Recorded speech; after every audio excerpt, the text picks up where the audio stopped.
अस्सलामुअलैकुम, मैं असदुल्ला खान हूँ। ऐसा लगता है कि नवाज शरीफ साहब एक नई उलझन में हैं, सियासी उलझन में हैं, जहनी उलझन में हैं। कुछ चीज़ों में उनको ऐसा लगता है कि फ़ैसला नहीं हो पा रहा।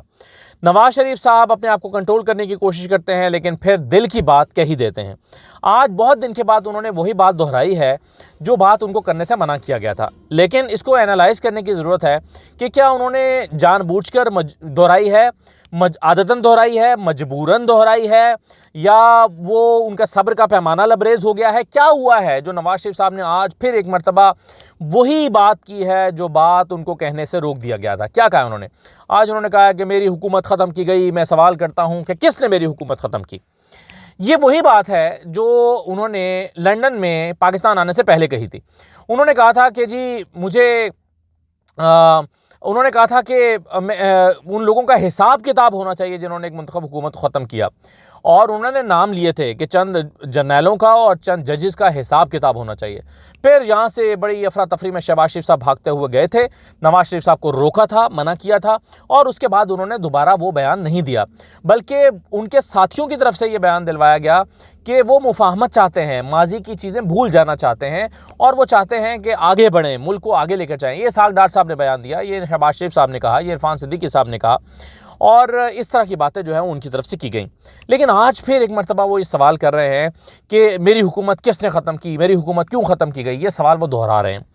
आखिर is there any method to this madness? क्या है वजह जिसकी वजह से नवाज शरीफ ये बात कर रहे हैं? देखिए, आप उनकी इस वक्त जो सियासी पोजीशन है उसको समझने की पहले कोशिश करें, फिर एनालाइज करें कि ये क्या हो रहा है। देखें, नवाज शरीफ एक ऐसे नवाज शरीफ हैं इस वक्त जिनके जो चौथी और शायद आखिरी मरतबा वज़ीर आज़म बनने की जो है वो कोशिश कर रहे हैं। आखिरी मरतबा मैं इसलिए कह रहा हूँ, अल्लाह ताला उनको नई लंबी ज़िंदगी दे। लेकिन एक वक्त आता है, अभी माशाल्लाह उनकी काफ़ी उम्र है, 80 के करीब वो हो रहे हैं, लेकिन उसके बाद फिर सोचता है चलें मैं अब इक़्तिदार अगली अपनी जो औलाद है या अगली नस्ल है उस तक मुंतकिल करूँ। तो इससे गुमान यही है कि शायद नवाज शरीफ साहब ये चौथी और आखिरी मरतबा वज़ीर आज़म बनना चाहते हैं, और वो चाहते हैं कि अपने हिस्से की आखिरी इनिंग्स वो खेल डालें। और एक ऐसे वक्त में वो ये कोशिश कर रहे हैं जब उनके साथ कोई पब्लिक सपोर्ट मौजूद नहीं है। एक ऐसे वक्त में वो ये कोशिश कर रहे हैं कि जब लोग उनको वोट देने के लिए तैयार नहीं हैं, जब हालात उनके लिए ज़बरदस्ती साजगार बनाए जा रहे हैं, वैसे हालात उनके लिए साजगार नहीं हैं। एक ऐसे वक्त में वो ये कोशिश कर रहे हैं, और उसके लिए वो बहुत सारे कॉम्प्रोमाइज़ कर रहे हैं। सबसे बड़ा कॉम्प्रोमाइज़ उनके बयानिए का है। उन्होंने अपने बयानिए के ऊपर कॉम्प्रोमाइज़ किया है और ये बयान दिया है कि और वो आप देखते हैं कि वो क्या कर रहे हैं। बलूचिस्तान जा रहे हैं, बाप पार्टी से हाथ मिला रहे हैं, वोट को इज्जत दो का नारा नहीं लगा रहे, खामोश हो गए हैं, और उन लोगों को साथ मिला रहे हैं जिनको वो कभी साथ मिलाना नहीं चाहते। एमक्यू को साथ मिला रहे हैं, बाप पार्टी को साथ मिला रहे हैं, छोटी छोटी जमातों को साथ मिला रहे हैं। लेकिन अगर आप गौर करें तो ये इत्तेहाद वो पंजाब से बाहर बना रहे हैं, वो कराची में बना रहे हैं, बलूचिस्तान में बना रहे हैं, वहाँ पर बना रहे हैं जहाँ वो समझते हैं ये उनका होम ग्राउंड नहीं है, जहाँ वो समझते हैं ये उनकी स्ट्रेंथ नहीं है, जहाँ वो समझते हैं उनको बैसाखियों की ज़रूरत है। लेकिन ऐसा लगता है कि नवाज शरीफ साहब को ये कहा जा रहा है कि जनाब ऐसे नहीं चलेगा कि जहां आपकी मर्ज़ी है वहां इत्तेहाद में आ जाएं, और जहां आपकी मर्ज़ी है वहां पर इत्तेहाद में ना आएँ। ऐसा लगता है कि नवाज शरीफ साहब से कहा जा रहा है कि जनाब सिर्फ बलूचिस्तान और कराची ही नहीं, सिंध और बलूचिस्तान ही नहीं, बल्कि पंजाब में भी आपको सीट एडजस्टमेंट करना होगी, और ये सीट एडजस्टमेंट आपको जहांगीर तरीन साहब के साथ करना पड़ेगी, इस्तेहकाम पाकिस्तान पार्टी के साथ करना पड़ेगी। ऐसा लगता है कि ये पैगाम वाज़ेह तौर पर नवाज शरीफ साहब के पास मौजूद है, और यहाँ पर आकर एक डेडलॉक सा महसूस होता है कि नवाज शरीफ पंजाब में किसी और को ये स्पेस देने के लिए तैयार नहीं है। वो ये कहते हैं कि ठीक है, हम सब कुछ कर रहे हैं, हम सिंध में भी कर रहे हैं, बलूचिस्तान में भी कर रहे हैं, ये आप हमारे साथ जोड़ रहे हैं उन बैसाखियों को जो हम बैसाखियाँ नहीं चाहते, लेकिन हम किसी सूरत पंजाब नहीं दे सकते। पंजाब भी अगर हमें पूरे का पूरा नहीं मिलेगा तो फिर हम क्या करेंगे? नवाज शरीफ साहब को सियासी तौर पर यह फ़िक्र दामनगीर है कि पंजाब हमें कम अज़ कम मिलना चाहिए, विफाक मिलना चाहिए, और पंजाब पूरा मिलना चाहिए। विफाक में चलें, बैसाखियाँ आपके साथ हो लें तो हो लें, लेकिन असल मैदान जो है सियासत का वो तो पंजाब है, तो पंजाब नहीं दिया जा सकता, पंजाब हवाले नहीं किया जा सकता। और नवाज शरीफ साहब जो हैं वो पंजाब देने को तैयार नहीं है। इसीलिए वो ना तो इस्तेहकाम पाकिस्तान पार्टी के साथ कोई सीट एडजस्टमेंट करना चाहते हैं, ना वो काफली के साथ कोई सीट एडजस्टमेंट करना चाहते हैं। अब आप देखिए कि जहांगीर तरीन साहब जो हैं वो भी तो अपना शेयर मांग रहे हैं, उनको हिस्सा देना ज़रूरी है। उनको हिस्सा कहाँ से दिया जा सकता है? उनको हिस्सा नून लीग के हिस्से में से ही निकाल के दिया जा सकता है ना पंजाब में इस वक्त। अब जहांगीर तरीन साहब की बड़ी लंबी चौड़ी खिदमात हैं, इमरान खान के ख़िलाफ़ वो हुए, इमरान खान के साथ से लोगों को उन्होंने तोड़ा, पार्टी नई उन्होंने बनाई, पार्टी में उन लोगों को उन्होंने बाद नाखास्ता कबूल किया जो तहरीक इंसाफ से टूट टूट के आ रहे थे, बदनामी मोल ली, क्रिटिसिज्म सहा, और इस सारे के नतीजे में वो जो कुछ मांग रहे हैं, यानी अपना पंजाब में शेयर मांग रहे हैं ना, इससे ज़्यादा क्या वो मांगेंगे। पंजाब में वो अपना शेयर मांग रहे हैं, और अगर पंजाब की ताकत उनको अपना शेयर देने के लिए तैयार नहीं है तो आप सोचिए कि जहांगीर तरीन साहब का तो शिकवा बनेगा, और जहांगीर तरीन का शिकवा बनेगा तो फिर जहांगीर तरीन साहब के साथ जो जुड़ी हुई और कुव्वतें हैं उनका भी शिकवा बनेगा। तो नवाज़ शरीफ साहब पर ये दबाव मौजूद है कि जनाब आपको पंजाब में हिस्सा शेयर करना पड़ेगा। अगर आप वहाँ पर मीठा मीठा हप कर रहे हैं तो यहाँ पर भी तो आप थोड़ा सा कुर्बानी दें। यानी एक तरफ आप बलूचिस्तान तो लेने के लिए तैयार हैं और सिंध से अपना शेयर कराची से लेने के लिए तैयार हैं, लेकिन अपना शेयर पंजाब से छोड़ने के लिए तैयार नहीं है। तो ये ऐसा लगता है बज़ाहिर कि ये इसमें मेरी कोई ख़बर नहीं है, ये मेरा एनालिसिस है 100%, और मैं आपको एनालिसिस ही अपना शेयर कर रहा हूँ। ऐसा लगता है कि नवाज़ शरीफ साहब जो हैं वो पंजाब में आकर एक डेडलॉक का शिकार हो गए हैं, और यहाँ पर आकर उन्होंने भी अपने मसल्स दिखाने शुरू कर दिए हैं। ये जो आज का बयान है कि जी हमारी हुकूमत ख़त्म की गई, ये ऐसा लगता है कि ताल्लुकात में शायद फिर कोई ख़राबी पैदा हुई है, क्योंकि काफ़ी अर्से से वो ये बयान नहीं दे रहे थे, उनको रोक दिया गया था, चुप करवा दिया गया था।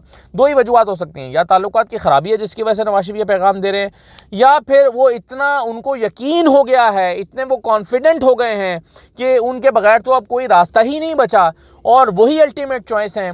मेरा ख्याल है कि नवाज़ शरीफ साहब ये जानते हुए भी ललकार रहे हैं। अच्छा, अब आप इस सारे मामले में ज़रा गौर से देखिए तो आपको अंदाज़ा होगा कि बड़ी बर वक्त एंट्री डाली है ज़रदारी साहब ने। ज़रदारी साहब ने फ़ौरन मौका पाते ही अपनी जो सीवी है वो पेश कर दी है। उन्होंने कहा जी ये बिलावल तो बच्चा है, ये बिलावल जो है वो तो डिसीजन वो थोड़ी लेता है, डिसीजन तो मैं लेता हूँ, और मैं वही डिसीजन लूँगा जो लेने चाहिए, जो समझदाराना फैसले होते हैं। बिलावल का टिकट भी मैंने देना है, मैं हूँ फैसला करने वाला। तो ये उन्होंने, और फिर मोहसिन नकवी साहब के बारे में उन्होंने बहुत अच्छी बातें की हैं। मोहसिन नकवी साहब की बातें के बारे में अच्छी अच्छी बातें की जाएँ तो मोहसिन नकवी साहब की सपोर्ट करने वाले खुश हो जाते हैं।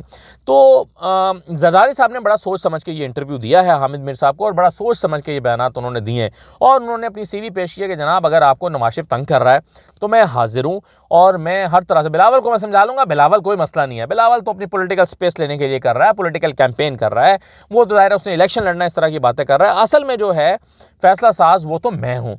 ये नवाज़ शरीफ साहब जो हैं उन्होंने नवाज़ शरीफ साहब, आसिफ ज़रदारी ने ये पैगाम दबे लफ्ज़ों में दे दिया है, बल्कि दबे लफ्ज़ों में नहीं खुले लफ्ज़ों में दे दिया है। दूसरी तरफ नवाज़ शरीफ साहब की उलझन क्या है? नवाज़ शरीफ साहब आज एक ऐसी मुश्किल में हैं, एक ऐसे प्रॉब्लम में हैं जहां उनके केसेस चल रहे हैं, केसेस उनके इस्लामाबाद हाई कोर्ट में चल रहे हैं। अब अगर आज आप देखें नवाज़ शरीफ साहब के केसेस की नौयत इस तरह की है कि अगर वो तंग करते हैं तो उनके नीचे से कालीन खींचना कोई मसला नहीं है। इस्लामाबाद हाई कोर्ट में केसेस हैं, आपको पता है कि इस्लामाबाद हाई कोर्ट में जो गेम इधर की है वो एक चुटकी बजा के उधर भी की जा सकती है। तो आज नवाज़ शरीफ साहब को लग रहा है कि मेरे बारे में सारी चीज़ें ठीक हो रही हैं, मेरे हालात ठीक हो रहे हैं, मेरे मामला ठीक हो रहे हैं, तो वो मामला बिगड़ भी सकते हैं। तो इसलिए मेरा ख्याल है कि ज़रूर नवाज़ शरीफ की पार्टी के लोगों ने ये समझाया होगा कि जनाब ये बयानात आपने क्या देने शुरू कर दिए हैं, ये आप क्या बातें कर रहे हैं कि जी मेरी हुकूमत किसने गिराई थी और किसके बारे में आप जानना चाह रहे हैं और क्यों ये बातें कर रहे हैं। तो ये उनको ज़रूर समझाया तो क्या होगा। लेकिन जैसा कि मैंने पहले कहा कि is there any method in to this madness, कोई तो वजह है जो उन्होंने ये स्टेटमेंट दी है, तो वो वजह, उसके पीछे जो बैकग्राउंड है वो यही हो सकता है जो मैं आपके साथ शेयर कर रहा हूँ। और फिर आप ये देखिए एक और मैसेजिंग भी हुई है, इतने सारे केसेस, इसहाक डार का, मरियम नवाज़ का, नवाज़ शरीफ का, शहबाज शरीफ, सलमान शहबाज, हमजा, फवाद हसन, फवाद, आहा चीमा, कितने लोगों को अभी हालिया दिनों में रिलीफ मिला है।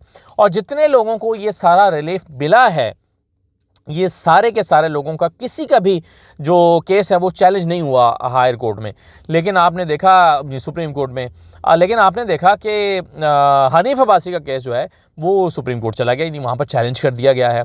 इसका क्या मतलब है कि एक मैसेज आपको दिया जाता है कि जनाब अगर हनीफ अब्बासी का हो सकता है तो फिर आपका केसेस भी चैलेंज हो सकते हैं। फिर आपके भी ये ना समझिए कि आपकी बरियत हुई पड़ी है, फिर अभी जो है वो अभी बहुत वक्त बाकी है और अभी बहुत सारी चीज़ें हो सकती हैं। तो मेरा ख्याल है सभी अपने मसल्स शो कर रहे हैं।